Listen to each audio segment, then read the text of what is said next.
What up, everybody? Welcome to another edition of Durable by Design. I am joined with the man, the myth, the legend, Krispy Barnett. What's up?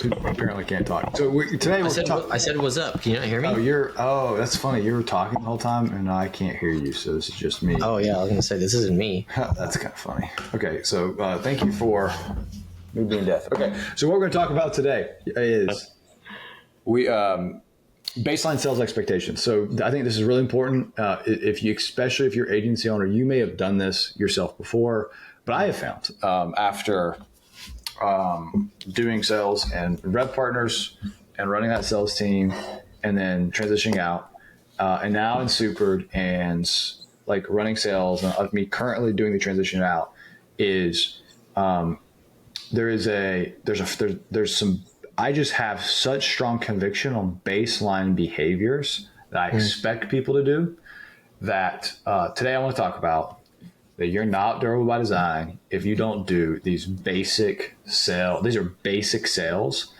and period. And that's what I cover today. And we'll just do a dialogue between me and you as we go through them. You ready? I'm always ready. Always ready. Actually, when we did our ping pong competition, I was like, "Are you ready?" He's like, I was ready. He said, I was ready to be 13 times in a row. Over and over. Okay, so here's some baseline sales expectations. And I live and breathe by this book, for better or worse. It is, in my opinion, the best book. And even the way I'm talking about it right now is how they tell you to sell. It is called Challenger Sales.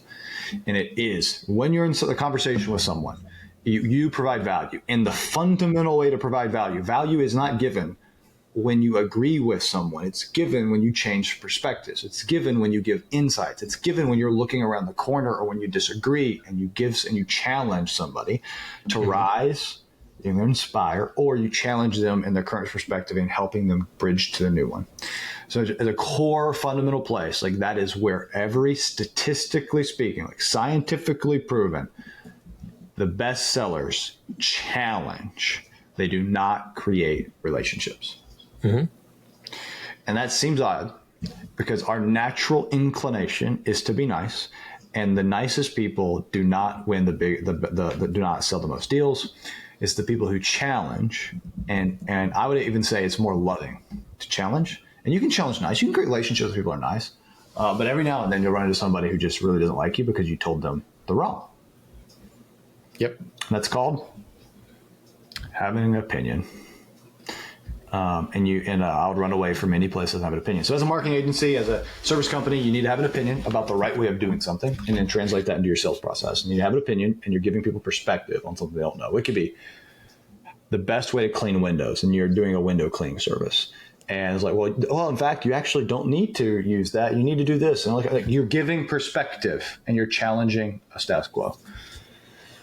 Yeah, I'll say that. And the teaching process and the education process that is part of a sales cycle is very important because what I always experienced when I was a partner is there's a very clear difference between what the customer thinks they need and what the customer actually needs. Yep. In the sense of this is why it's very important. Like the Challenger sales is great because it shows like rep behaviors and how you like teach in the sales process. You tailor the solution in the sales process, and then you take control of the sales process entirely. And part of that is education on here's what you think you're the position that you're in right now. Here's what it actually is and how we've tailored this solution based upon the reality of what you're experiencing. And we're going to take you on that journry accordingly. And sellers are storytellers. Often. Yeah, and exactly. Tell a story, tell a narrative. And that's where you get so there's this comment I would call with reps that are just getting started. You will hear, and we're about to get to this basic sales expectations, but anytime I'm with a rep, and I would call this is an immature rep. I don't care how long you've been in sales. If you say these things, you're still drinking milk and you ain't eating meat. And that is, if you ever tell me someone's close lost because of time, capacity, or price, I'm going to tell you, you have a piss poor sales process. I don't care what it is. I don't care how much money you spend on it. I don't care how long you've been in sales. If you give me one of those three things, that means you did something wrong. It's never not. I've never had it. It's double negative, but it's always true. It's never not been true. Ever. Time, capacity, price. It are the three objections, no matter what you're selling. If you're selling to a human, and even AI, quite frankly, because they are just fake humans, are going to give you these three objections. Okay, so let's get some base. So how do we just like even get, I call this the baseline candidate. Baseline candidate. This is what gets you entry into even perhaps like getting into like becoming a great rep. And if you don't do these things well, it's going to be very difficult for you to win. And so one of them is this, one of them is, there's some perspectives and principles. One of these principles is this idea of disqualification. And we got a bunch of sales gurus out there that say, this like they'll disqualify people on the first call. You don't spend time and prioritize your time on the people who are the best. And that is not wrong. And they're so freaking wrong in tactics. Do not like DQing someone is very rare and should happen. It should very rarely ever happen. And if you have someone you're DQing often, it's because it's a true DQ is because you're prospecting wrong. And often if you have a product, give Super, for example, every HubSpot partner is a qualified deal. Every one of them. And like, it doesn't matter because I know their problem set. We are built to fix for it. I don't care what they think. I don't care what they say. They are a qualified deal because I know it. And every end user, everybody that's using a CRM is a good use case for Super. Mm-hmm. And so I'm not going to DQ someone because I think it's too small because it isn't in those reps where you get really, really, really good. Instead of DQing on the first call, learn how to close on the first call. And like, so go through the reps with with a bad fit, go through all the pain and don't run away from pain because and disqualified easy thinking that was a good thing. And so part of this is people even, I don't think I'm a good fit on that first call. If they say that, never, ever, ever, ever, ever, ever accept someone telling you, no, I'm not a good fit. It's much more likely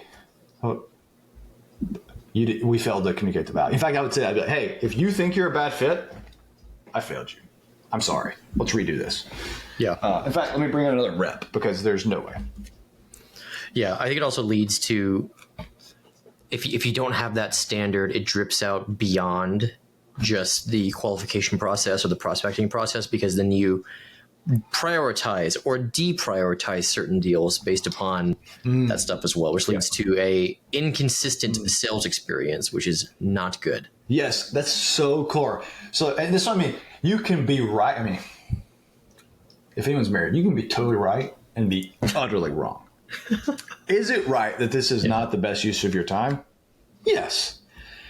But if you let that mentality go into your sales process, it will make you a worse rep.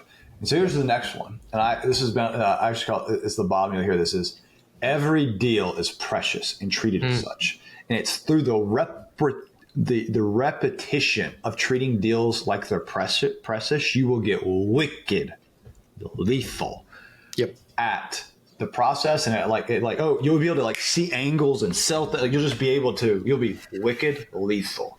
And it's when you give people different experiences based on what you assume. You start to assume things, you think you know it, and you stop learning and you start losing. And then that's when reps that have been around 10 years just jump from company to company, never actually getting traction where they want to be. Yeah. I mean, it's easy to deprioritize things, and that's where like the real magic happens, like you said, where it's do it tenaciously, no matter who it is and what it is. Yes. So here it is. Here's the simple stuff. Like if you ever worked on the Super sales team, or you worked for me in a sales team, these are expectations you have for me. I don't care what process we're running. I don't care what type of thing we're running. I don't care what industry we're in. I don't care what we're doing, SMB or enterprise. It doesn't matter. Like, unless you do this, no other question matters. It's a distraction. It's actually pretty darn simple.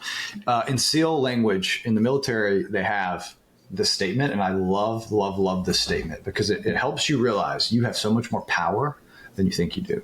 And that is, we are common men with an uncommon commitment to excellence. And no one is anyone can become a great salesperson. So here it is. Very simple. Very, very simple. It is. I mean, it sounds so asinine.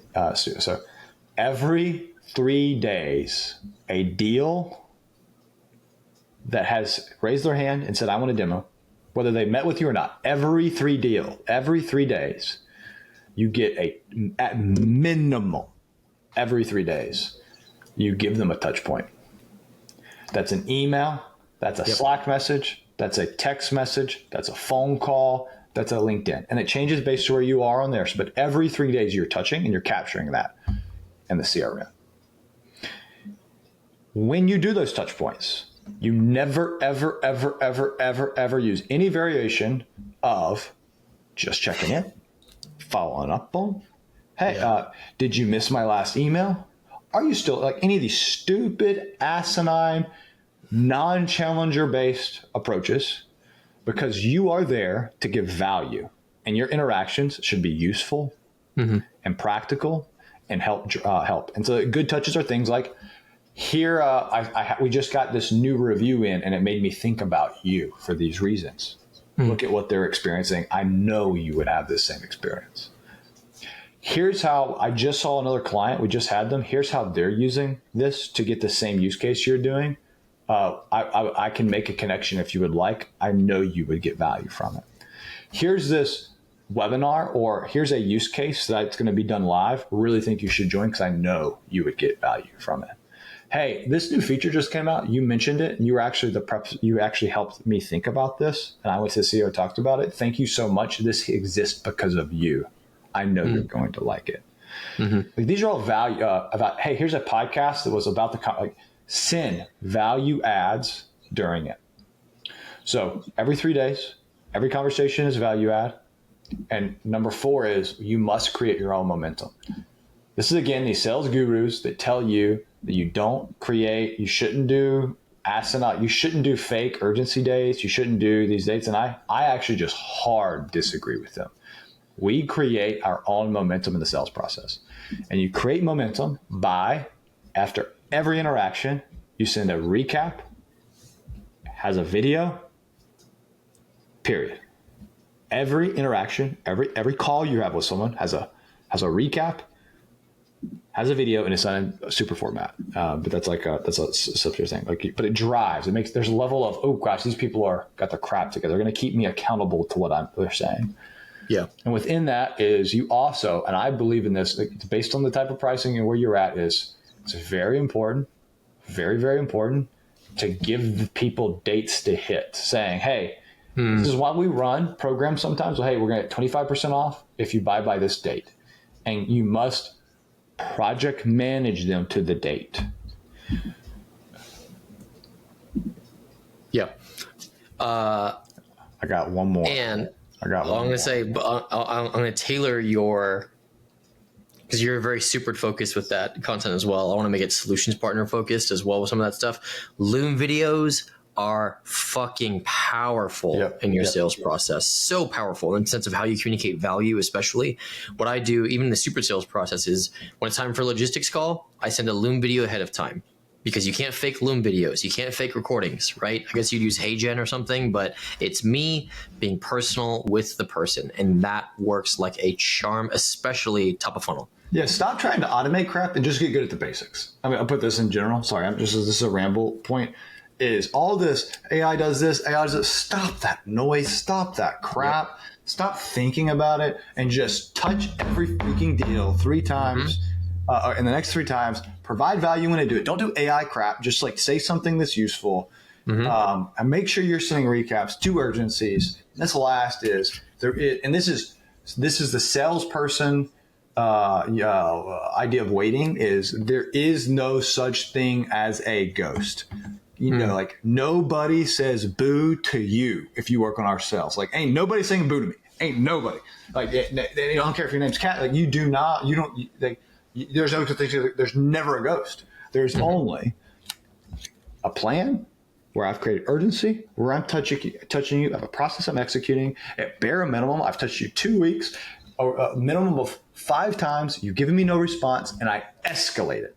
I may have already escalated earlier, and I just keep CCing you. I start CCing your CEO. I CC my CEO. I ask my CEO to come on top. I say, like, there's a level of, like, we just don't give up. And when you say someone's ghosting you, it's the same thing as saying, I don't have any agency. It's not my fault. Yes, it is your fault. You gave up. You gave up. Say it out loud. I gave up. Yeah. And that's okay. Just call it what it is. They didn't ghost you. You didn't send them an email for 2 weeks. They ghosted you because you didn't do a good process. Yeah, it's one of the tenets and categories of our frameworks in the Super League. TLC, track, love, convert. We have multiple frameworks that are nestled underneath that tenet, and it's the same thing applies not just for ghosting in a sales process, but like for not retaining a customer. It's the same exact premise. Where it's like track, love, convert. Always, like that's the core principle that guides this framework and the success of it. And these principles should be like, these are best sales process. This only works as if you actually believe in the product, because you have to have a level of conviction that's saying, I am going to help you. Like, I'm doing intervention for you. Like, I care about you too much. So this is an excess. Hey, they're ghosting me. Should I or should I not close loss? All this stuff is the other, like the mentality. And this is the last point is we must earn the right to close lost something. And so what I mean, it's not time, it's not pricing, and it's not capacity. And every single time somebody's like, hey, I'm canceling the meeting. We're just not ready for this right now. That actually means I don't see value in what you're giving me, period. And so when someone says, I don't see value, you don't say, oh, well, I guess you don't see value. No, your job is sales. Just say, I love you too much to give up on you. Like, are you telling me you don't see value? You're telling me you don't have the capacity to do this? Are you sure you don't have the time not to do this? Like, in fact, like my job over here is to help people do this, and I'm gonna help people win. And I want to help you win. And so are you keep, like, we help you work on the business, and you're telling me you want to keep working in the business? I'm telling you right now, that is a bad decision. I want to help you. How can you, please let me help you? And you send out a loop video and you send it up. And they're like, oh, well, Matt, I just was thinking. And then they'll tell you the real reason. Oh, well, my dog died and I'm really sad. And I'm like, it's all these bad things. Okay, that's hey, received. Yeah. That's a bad, like, hey, it's the wrong time. It's, you're going through a travesty in your life and you're not mentally in a space where you can think about that. That's a real excuse. That's a real reason. Time is not. Capacity is not. And so when we do it is the last thing we always do is you send a breakup email after you've earned the right and you've done something for long enough. Is you say, you seem to be pretty excited about about the services. What changed?